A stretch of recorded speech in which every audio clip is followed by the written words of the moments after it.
वहाँ से तुम कर्जा ले सकती हो और उसकी किस्त भी बड़ी आसान होती है। कि वो आगे से जिस तरह से बोलती हैं, इसके बाद जो है उनका दोस्ती का सिलसिला खत्म हुआ, वो अपने घर गई। पर हीरे को गुस्सा आता है, वो फौरन जो है पिस्टल निकालता है और इकरा को 2 गोलियां मार के वहाँ से फरार हो जाता है। बिस्मिल्लाहिर्रहमानिर्रहीम, अस्सलाम वालेकुम। मैं हूँ आपकी मेज़बान एनी बाज और आप देख रहे हैं विजन वाइब। अपने तमाम देखने वालों को खुशामदीद कहेंगे। जी तो नाज़रीन, आज की जो स्टोरी मैं आपको सुनाने लगी वो है बेगम कोर्ट की, और जिसमें जिस बंदे को अरेस्ट किया जाता है, जो बंदा हथकड़ियों में हमें नज़र आता है, वो यकीनन आप स्क्रीन पे देखेंगे, आपको उसकी तस्वीर भी बताएंगे। उस बंदे का नाम है अदनान शौकत और हीरा, जो कि 10 बहन भाई हैं, जिसमें से 6 भाई हैं और 4 जो हैं वो बहनें हैं। ये बंदा बड़ा दीदा दिलेर है, बड़ा बदमाश किस्म का आदमी है, जो कि डर नहीं रहा, जिसके चेहरे पर कोई भी मतलब एक वो शर्मिंदगी की अलामत होती है, वो बिल्कुल से नहीं है। बड़ा दीदा दिलेर है, हथकड़ियाँ अपनी लहराता हुआ फिर रहा है। वाक़या कुछ इस तरह से है कि इसकी जो एक बहन है इकरा, इसकी जो बहन है मरियम, उसका नाम है मरियम, और मरियम जो रहती है वो शादरा में मतलब रहती है, वहाँ पर उसकी ससुराल है। और वहीं पर करीब 2 घर छोड़कर जो है इसकी एक बेस्ट फ्रेंड जिसे कहा जाता है वो है इकरा, जिसके साथ इसकी बहुत ज़्यादा दोस्ती है। दोनों की काफ़ी अंडरस्टैंडिंग है। लड़ाई कुछ इस तरह से शुरू होती है कि एक दिन इकरा आती है और मरियम परेशान है। मरियम कहती है भाई मुझे पैसों की बड़ी ज़रूरत है और पैसे मुझसे हो नहीं रहे हैं, तो मैं क्या करूँ। जैसे दोस्त है आपस में और बेस्ट फ्रेंड हो तो मशवरा देती है, कहती है जाओ कशफ फाउंडेशन जो है ना, वहाँ से तुम कर्जा ले सकती हो और उसकी किस्त भी बड़ी आसान होती है, तो तुम मंथली आराम से किस्त अदा कर सकती हो, रकम तुम्हें मिल जाएगी, तुम्हारा काम हो जाएगा और जो किस्त है वो तुम देती रहना। ये बड़ा खुश होती है कि चलो मेरी मुश्किल आसान हो जाएगी।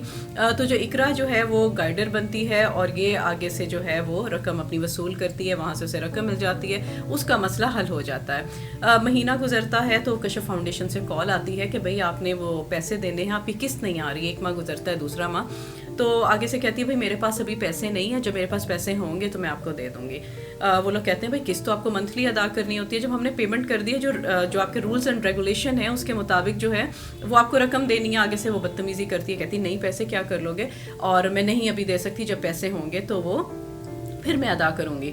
लिहाजा एज अ गाइडर होती है इकरा और वो उसमें इन्वॉल्व होती है, उसके सिग्नेचर्स होते हैं। तो वो कशफ से इकरा को कॉल आती है कि भाई आपकी जो आपने जिसको लेकर दिए थे मरियम नामी को, तो वो अब वो पैसे नहीं दे रही, वो आगे से बदतमीज़ी कर रही हैं, तो अब ये पैसे फिर आपसे वसूल करेंगे किस तरह से। इकरा परेशान होती है, वो आती है इसके घर आती है और कहती है कि भाई मरियम तुम पैसे जो हैं तुमने मंथली किस्त देनी थी, तो तुम उसे दो, मुझे भी फ़ोन आ रहे हैं। पहले इस तरह से बात होती है, फिर फाउंडेशन की दफ़ा दोबारा जो इकरा को कॉल जाती है, फिर उसकी माँ जो है शमीम, वो दोनों आते हैं उसके घर और कहते हैं कि वे पैसे दो, ये कोई तरीका नहीं है, हमें बार बार कॉल्स आ रही हैं, अगर तुम पैसे नहीं दे सकती थी तो अब किस्त नहीं दे सकती थी तो पैसे लेने की क्या ज़रूरत थी।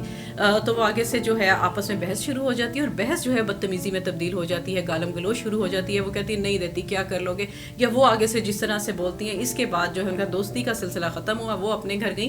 बहस और गालिम गलोच के बाद ये चीज़ें जो हैं वो इस तरह से होती हैं। कुछ दिन गुजरते हैं तो मरियम के मैके में किसी की डेथ हो जाती है, तो वहाँ पर जाती है, वहाँ पे तमाम बहन भाई मौजूद होते हैं और वहाँ पर ये जाके बताती है कि भाई मेरी जो दोस्त है इकरा, ज़ाहिर है बेस्ट फ्रेंड होती है, उसे फैमिली वाले भी जानते हैं, इकरा ने मुझसे बड़ी बहस की है, मुझे बड़ी गालम गलोच की है और मेरे से बड़ी बदतमीज़ी उसने की है और मुझे बड़ी देर तक वो गालियाँ देती रही है। तो सब लोग सुन रहे थे। तो जो उसका भाई है जो था हीरा है, वो सुनता है, वो एकदम से आग बगोला होता है, अंदर उसके जो होता है गुस्सा आता है कि इसने मेरी बहन को गालियाँ दी हैं।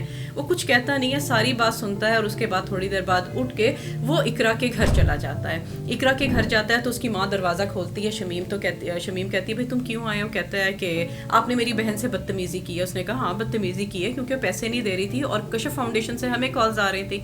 और वहीं पे जो है इकरा भी आ जाती है, आवाज़ सुन के इकरा आती है। तो कहते हैं तुमने मेरी बहन को गालियाँ क्यों दी हैं। कहती है हाँ मैंने गाली दी है, पर वो उसने भी आगे से बहस की है, तो ठीक है तुम्हारी बहन ने मेरे से बदतमीज़ी की है तो मैंने उसे गालियाँ दी हैं, क्योंकि वो गलत है, वो अपनी जगह राइट पर नहीं है, उसे पैसे दे देनी चाहिए। हमें रोज़ कॉल्स आना शुरू हो गई और वो लोग हमें आगे से बोल रहे हैं और तुम्हारी बहन को शर्म आनी चाहिए कि जो इस तरह की हरकत की है। इस पर हीरे को गुस्सा आता है, वो फौरन जो है पिस्टल निकालता है और इकरा को 2 गोलियां मार के वहाँ से फरार हो जाता है। वहाँ पर जाता है और उसी दिन ही है शाम को इसका कोई दोस्त नईम है या क्या हालात वाक़यात है, वहाँ पर जाता है और जो नईम है उसका कोई पैसों का सिलसिला होता है, वहाँ जाता है, उसको भी गोलियाँ मार देता है। पहले दिन में इतनी दीदा दिलेरी कि पहले इकरा को गोलियाँ मार रहा है, वहाँ पे जाके नईम को गोली मारता है और उसके बाद वो फरार हो जाता है। जो थाने में मुतलका जो थाने है वहाँ पर कत्ल का मुकदमा दर्ज होता है। जो कत्ल का मुकदमा दर्ज होता है पुलिस स्टेशन में शादरे में, तो उसको दफ़ा 1 तो लगती है 224 اور دوسرا قتل جو ہے وہ باغوان پورا کے جو وہاں کا تھانہ ہے وہاں پر جو لگتی ہے وہ دفعہ بنتی ہے 302.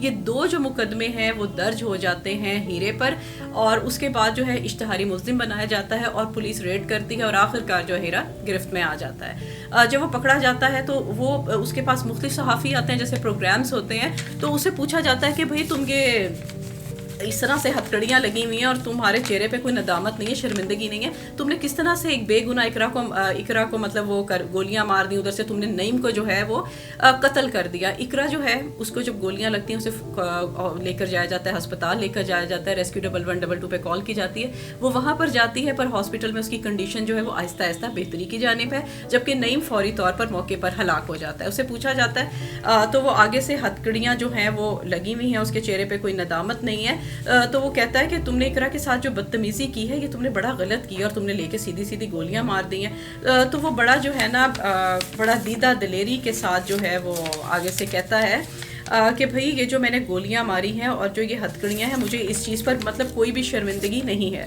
مجھے کوئی بھی شرمندگی نہیں. اگر میرے بہن بھائی اسی چیز میں خوش ہیں تو ٹھیک ہے، میں ساری عمر جو ہے وہ ہتھکڑیوں میں پڑا رہوں گا. اور اس نے سب سے بڑی جو بات کی، ہتھکڑیاں لگاتے ہوئے مسکراتے ہوئے کہتے ہیں ہتھکڑیاں لگی ہیں تو کیا ہوا، یہ تو مولا غازی عباس کا زیور ہے، اگر یہ ساری عمر بھی میں پہنتا رہوں گا اور میرے بہن بھائی خوش ہیں تو یہ سلسلہ چلتا رہے، مجھے کوئی اس کا مسئلہ نہیں ہے. باقی پولیس جو اپنی انویسٹیگیشن کر رہی ہے. جب اسے پوچھا جاتا ہے نعیم کے کیس کے سلسلے میں نعیم کو کیوں قتل کیا، کہتا بھائی میرے پیسے نہیں دے رہا تھا، میں نے کہا اس کو پیسے نہیں دے رہا تو میں اس کو گولی مار دیتا ہوں، اس لیے میں نے جا کے اقرا کو گولیاں لگا دی وہاں جا کے نعیم کو، تاکہ ایک ہی سلسلے مطلب جو قصہ ہے وہ ختم ہو جائے. یہ تھی جی آج کی کہانی، اور مزید ملیں گے نئی سٹوری کے ساتھ. اس کی جو مزید رپورٹ ہوگی یا کیا پولیس نے اس کے ساتھ سلوک کیا ہے یا کوئی بھی انویسٹیگیشن ہوگی وہ ہم آپ سے ضرور بیان کریں گے. یہاں پہ رکھیے گا اپنا ڈھیر سارا خیال. اللہ نگہبان.